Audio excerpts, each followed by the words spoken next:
Bom, a ideia de fazer esse vídeo surge de uma pergunta, né?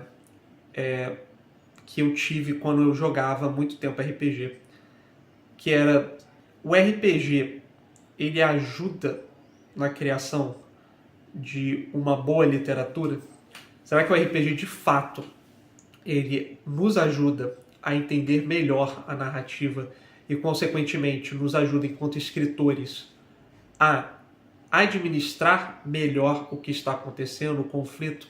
Enfim, é com a ideia desse vídeo, justamente, que eu decidi, com a ideia dessa pergunta, né, eu decidi gravar esse vídeo, porque, bom, eu acho que o RPG, enquanto ferramenta criativa, ela tem um potencial enorme para criar histórias.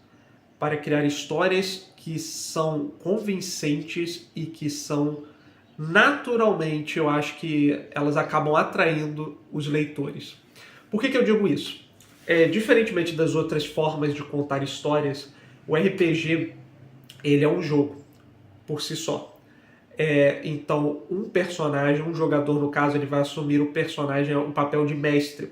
Ou seja, o mestre tem como objetivo apresentar o mundo, digamos assim, apresentar os mecanismos, e os jogadores são as peças que fazem o mecanismo girar. Consequentemente, para o mecanismo girar, as peças elas precisam ser bem encaixadas. Então, o RPG ele é colaborativo no sentido de que tanto o jogador quanto o mestre vão tentar encontrar uma sincronia para que a narrativa avance. Eu já narrei diversas mesas por diversos períodos de tempo, assim, mesas curtas, mesas longas, mesas de fantasia, mesas de terror, mas sempre tem essa constante de que há uma... É quase como se houvesse uma dança, né?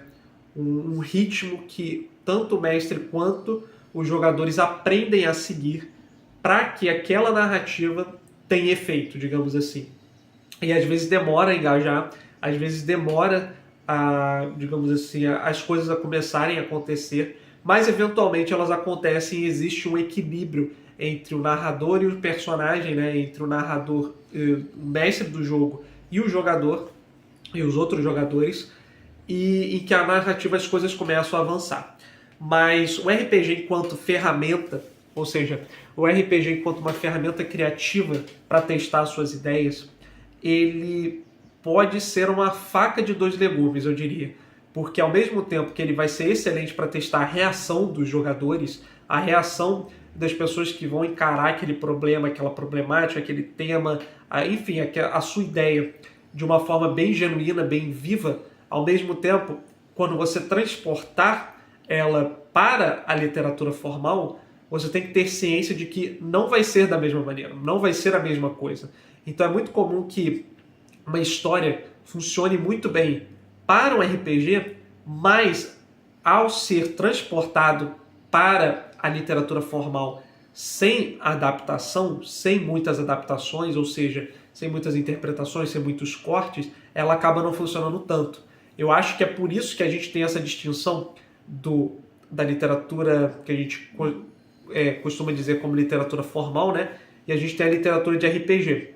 Eu não vejo essa diferenciação de categorias como sendo algo necessariamente negativo. Pelo contrário, eu acho que a literatura de RPG ela ganha cada vez mais espaço na nossa literatura mainstream, digamos assim.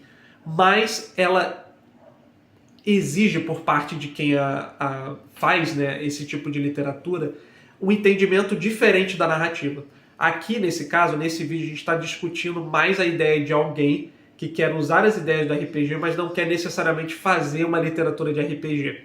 Ou seja, eu quero, sei lá, eu tenho um mundinho de fantasia medieval e eu quero testar as ideias para o meu romance de fantasia medieval. Mas esse romance de fantasia medieval não é necessariamente uma história de RPG. Ele não lida com mecânicas, ele não lida com habilidades, com progressão de nível. É uma forma romântica do conflito que a gente viu de uma maneira mecanizada, às vezes, na sessão de RPG, na campanha, enfim. E é por isso que eu acho que, quando a gente está narrando RPG, principalmente a gente que é mestre, nós temos que ter ciência de que o RPG, enquanto ferramenta colaborativa, ele é, acima de tudo, um campo de ideias, mas é, acima de tudo, uma ferramenta colaborativa. Ou seja, se você apresentar algo e o jogador lhe fornecer uma reação, essa reação ela faz parte da narrativa e ela é diretamente relacionada à qualidade da sua mesa, da sua narrativa. Porque eu vejo muitos mestres fazendo isso também, eles parecem resistentes às ideias que os jogadores propõem. Sendo que, na verdade, não é bem isso. O RPG, o mestre ele apresenta os problemas, mas ele não tem domínio dos problemas. Quer dizer, pelo menos eu, enquanto mestre, eu não me proponho a ter o domínio dos problemas, eu me proponho a ter o domínio das apresentações dos problemas. E aí sim, junto com os jogadores, em cooperação, nós tentamos resolver aquilo ou então complicar de uma maneira que seja divertida, de uma maneira que todos possam interagir com o cenário, que todos possam apresentar as suas dinâmicas dentro de uma sessão de jogo. E eu acho que o RPG ele tem esse potencial. Quando a gente transporta ele para a literatura formal e a gente pensa assim, tá, como é que eu vou utilizar isso ao meu favor?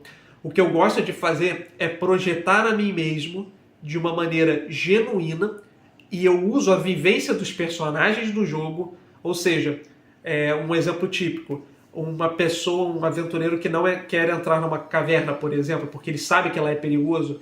Tá, vamos colocar um personagem dentro da narrativa que seja referente a esse, digamos assim, esse arquétipo. E a partir disso, você, através do contraste entre esses personagens, pelo fato de que você já viu mais ou menos qual é a reação mais comum, digamos assim, a essas problemáticas que são apresentadas, a esses conflitos que são apresentados, você vai trabalhando isso na sua literatura formal, digamos assim, de modo que você mesmo consegue se projetar no lugar do jogador, sabe? E a partir disso, você começa a criar uma camada em que você sabe que o problema que está sendo apresentado, você sabe como ele vai ser resolvido, mas você sabe também como cada personagem vai reagir ante aquele problema e como eles vão se colaborar entre si. E às vezes isso é muito comum. Às vezes a mesa ela fica tão entrosada que os personagens resolvem um conflito muito rapidamente. É comum disso acontecer também. Ou seja, aquilo que você planejou, que seria um problema gigantesco para os personagens, é resolvido em questão de poucos minutos, de poucas sessões. E o personagem do mestre pode, através desses conflitos, trazer maneiras mais inteligentes de, como eu posso dizer, de complicar as coisas sem soar forçado. Por exemplo, você pode prender os personagens na narrativa, mas não de modo físico, por exemplo.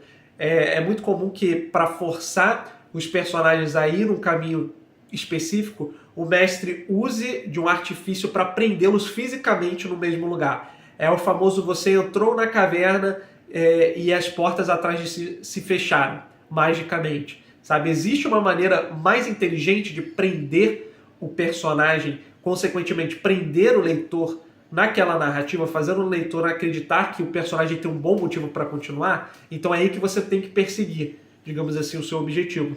Então acho que o RPG, quanto ferramenta criativa, ele é excelente se você souber adaptar esses aspectos. Agora, se você tenta transportar diretamente o que aconteceu na mesa para o que vai acontecer no seu livro, você começa a ter empecilhos. E a não ser que você queira fazer uma literatura de RPG, você vai ter problemas de ritmo, principalmente. Mas eu acho que, assim, eu pretendo fazer vários vídeos sobre, mas eu acho que o tema desse vídeo que eu posso sumarizar assim, sabe? Resumir, é que a literatura, o RPG, ele é um excelente artifício, ele é um excelente campo de treinamento para se tornar um bom escritor, mas o escritor deve ter ciência de que o RPG e a literatura são diferentes. Eles partem do mesmo princípio muitas das vezes, mas um não é diretamente relacionado ao outro. Eles funcionam de maneira diferente. Então, se você ter ciência disso enquanto você está escrevendo, eu acho que você tem bom pano para manga, digamos assim. Você tem boas oportunidades para melhorar a sua escrita. Mas enfim, eu vou ficando por aqui. Eu espero que vocês tenham gostado desse tipo de narrativa. E me contem aí como é que vocês encaram também o RPG para vocês mesmos, né? Se vocês usam como uma ferramenta de escrita, como uma ferramenta para testar suas ideias, ou se vocês têm uma perspectiva diferente. Enfim, eu vejo vocês no próximo vídeo e até mais.